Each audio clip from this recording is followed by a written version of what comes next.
Nick here, VXS Customs. This is a part 2 video to the Mr. Bean replica mini build. We'll first go through with all the electrics we've picked for this project. We'll start with the controller. We've got the GT5 Turnigy 6-channel Spectrum controller from Hobby King.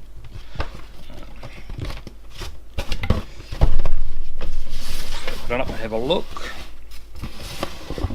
So of course, normal user manual.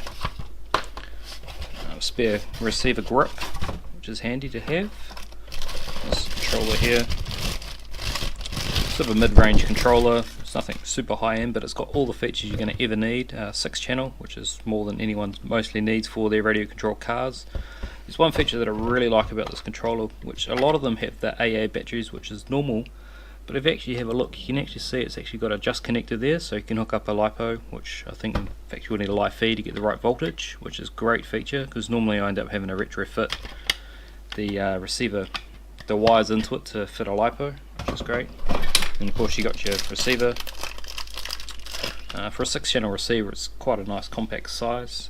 The best thing about this controller, the receivers are only about $25 Australian, which is far cheaper than the likes of, Futaba and Spectrum's receivers, which you're paying silly money, which a lot of people with these controllers are only using them for, very basic features, so they don't need all the extra stuff they've got.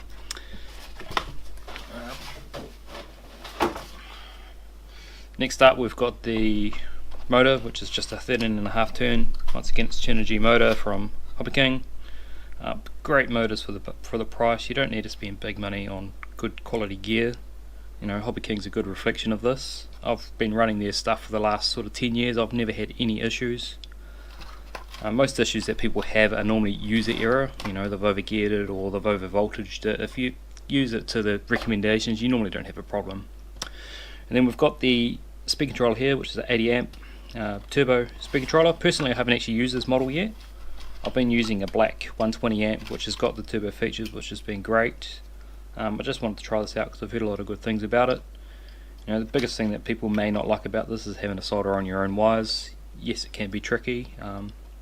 Personally, I don't mind it. I use my own little helping hand, which has got little clips that hold the wires in place, which makes it a lot easier for soldering, which you'll see later in the video.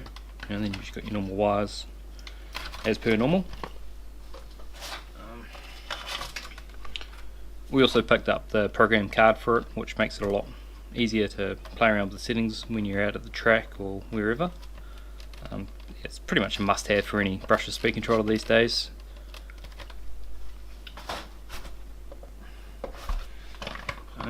For the battery, we've just got a Nano-Tech Turnigy battery, once again from Hobby King. It's not a super high-end battery, but for a mid-range basher slash even a low-end racer, these are great packs.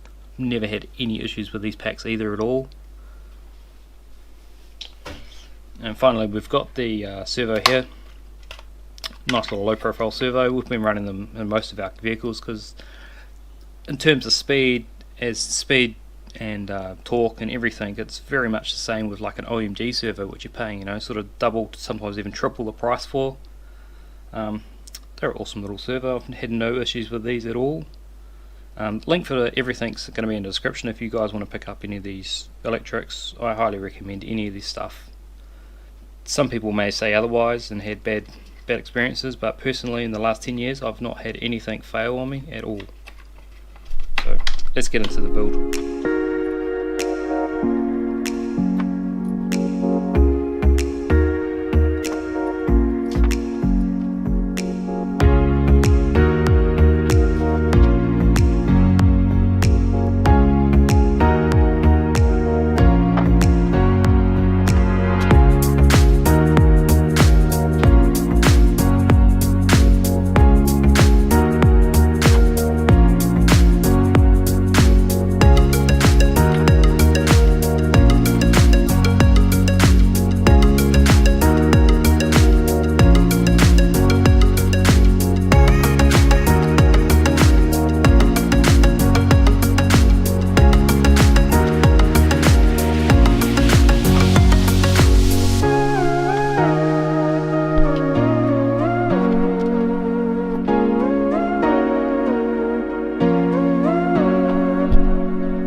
Right, so that's it for this part of the video. Got the wiring pretty tidy. The worst thing is you always get really long wires on your servos and your speed controllers. I wish the company would actually sort of adopt a setup similar to how the sensor wires are, where you could actually plug and play different length wires. It'd make life so much easier. I hate doing little pins. I've rewired pins before, but you've got to be in the right mood to do it.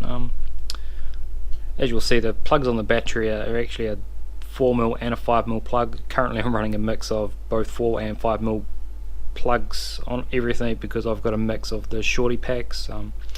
It's not the tidiest, but I need to either go either or with them, but it's always handy to have both just in case you end up running low on one battery pack for another car. You can sort of swap it over for another one. Really no issues installing all of this.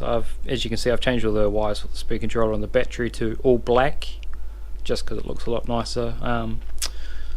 Also running a little bit of red heat shrink on the positive side, just so you know. I've always run bullet plugs on sort of 90% of my stuff. I've only had one miscommunication where I've accidentally plugged them in the wrong way, and ever since then I've run this little system. I normally put a little red dot as well just on the side where you can see the positive sign is, just as a double safe, so you can double check that you've got red goes to red. Still a little bit more to do on the car. I'm obviously waiting on drift wheels before I can mount them up. I've got a 3D print hubcap so they look the part, and yeah, hopefully that shouldn't be too far away. I've got to obviously find or mix a custom colour for the body to get the right shade of green. It's meant to be I think it's called a lime green. The closest I found was a Tamiya fluoro green, but the colour on the can is a lot different to how it paints, so I'll end up probably having to mix something up. So yeah, if you guys want a link to any of this parts, it's all going to be in the description. And it's a great little kit, this little thing. For the price of the point, I'm sometimes a bit wary about the plastic bulkheads and all that, but they're like a carbon enforced plastic, so they're quite a solid bulkhead compared to some of them which are just a straight up plastic, which don't take long for them to strip out. The shocks, I ended up having to rebuild one overnight. It started to leak a little bit, but I think it was just because I didn't do the bottom cap up properly. But other than that, it's quite a smooth little car. The worst thing is going to be fun getting the spur gear out, because of course the way that they clamp the pulleys on. I know they've been doing it for a year, but the last touring car I ever ran, it was a little bit different setup, and it made it a lot easier to get the spur gears, but I'm not planning on stripping too many of them. So yeah, so this is it.